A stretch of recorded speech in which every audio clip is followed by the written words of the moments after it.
Jorge Patrono, aquí para creandotuvida.com, with a great master, Bruce Lipton, is a biologist, an amazing man. I met him last year in San Francisco. It was an impulse that I had after I finished reading The Biology of Belief. Yes. It blew me away, and I said, I have to meet this person, and I translated The Intelligence of the Self that I found in your website. Yes. I translated it into Spanish, and I took a plane in the morning, and I saw you there, and we did a short interview with the recorder. Remember that? Of course. So you were very kind. So thank you so much. Thank you for asking. Now, new book. Yes. Spontaneous Evolution. And I want to read a couple of things, quotations that I get from your book. The story of human life is yet to be determined. The light reveals that civilization is in a birthing process as the old way of life falls away and a new one emerges. The question is if we humans are willing to make changes in our individual and collective beliefs and behaviors, and whether we are able to make these changes in time. Our survival is at stake. We need a new paradigm. We need a spontaneous evolution. Crisis ignites evolution. The challenges and crises we face today are actually signs that spontaneous change is imminent. We are about to face our evolution. Now, it sounds pretty devastating, but I know, because I read your book, that it's not, because we have the power to do that. So I want you to explain a little more about this situation that we are living in right now.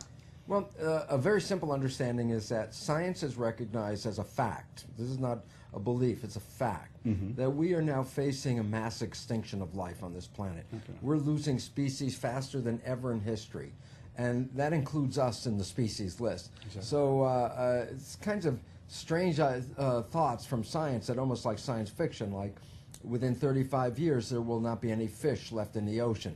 That to me is a science fiction story, but unfortunately it's a true understanding.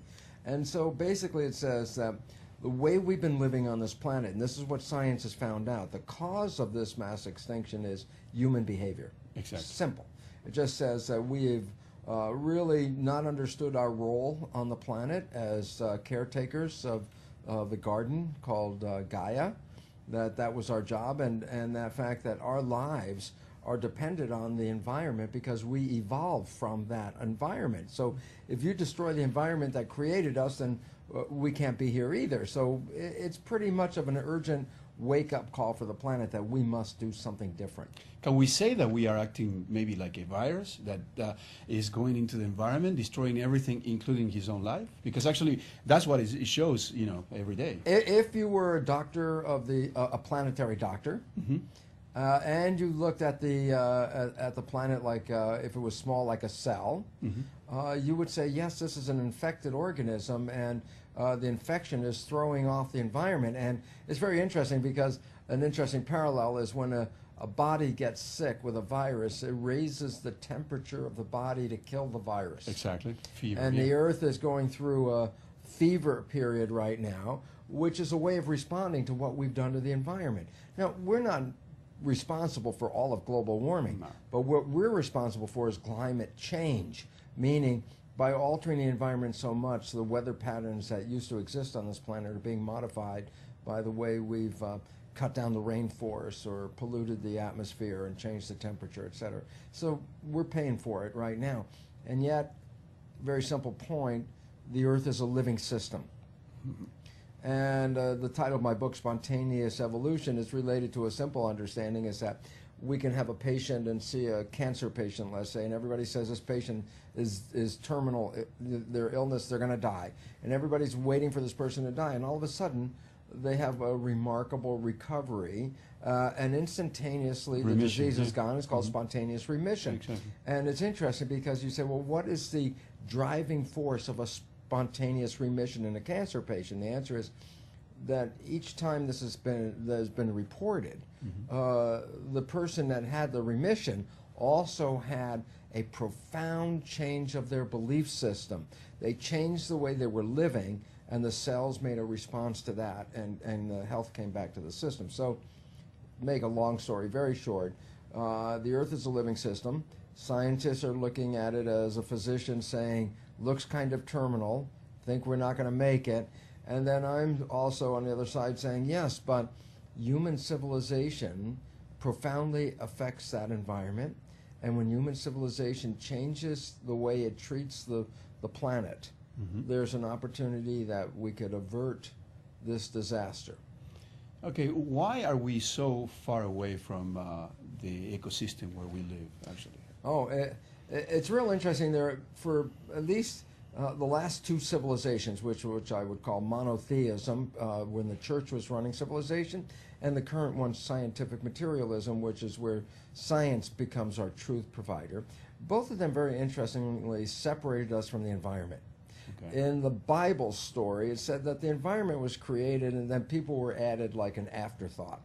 Coming in with that story basically says, oh, we're separate from the environment. The environment was created for us, and that's that whole belief we have dominion over all these things. And so we just saw this as a gift, as a place to come and look, they gave us this, spread this beautiful garden out for us. And so there was no real connection of our direct evolution from this planet. So, which meant, if you don't take care of it, that's okay. You know, it's not the problem, not your problem. Science gave us the same thought, but in a different way.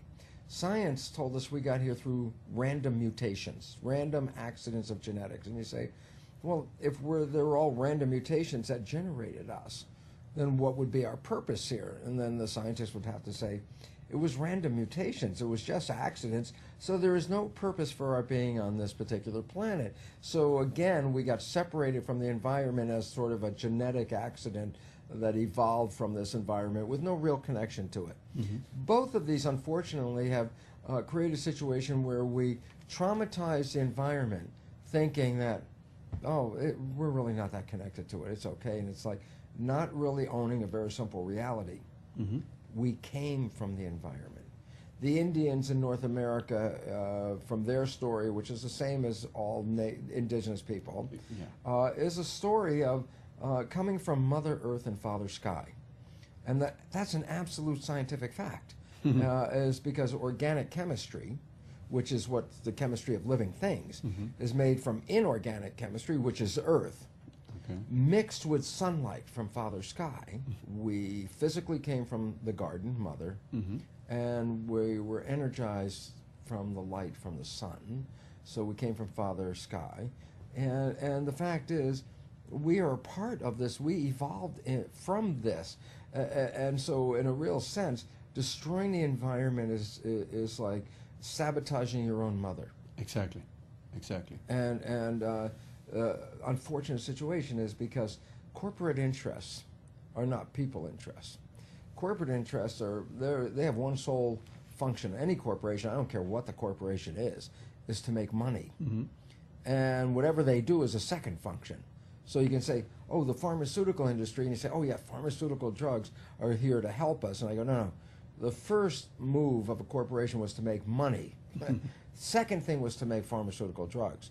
And so they make money by not making very good pharmaceutical drugs for a simple reason, is if I healed you with my drugs, you're not going to buy any more of this stuff.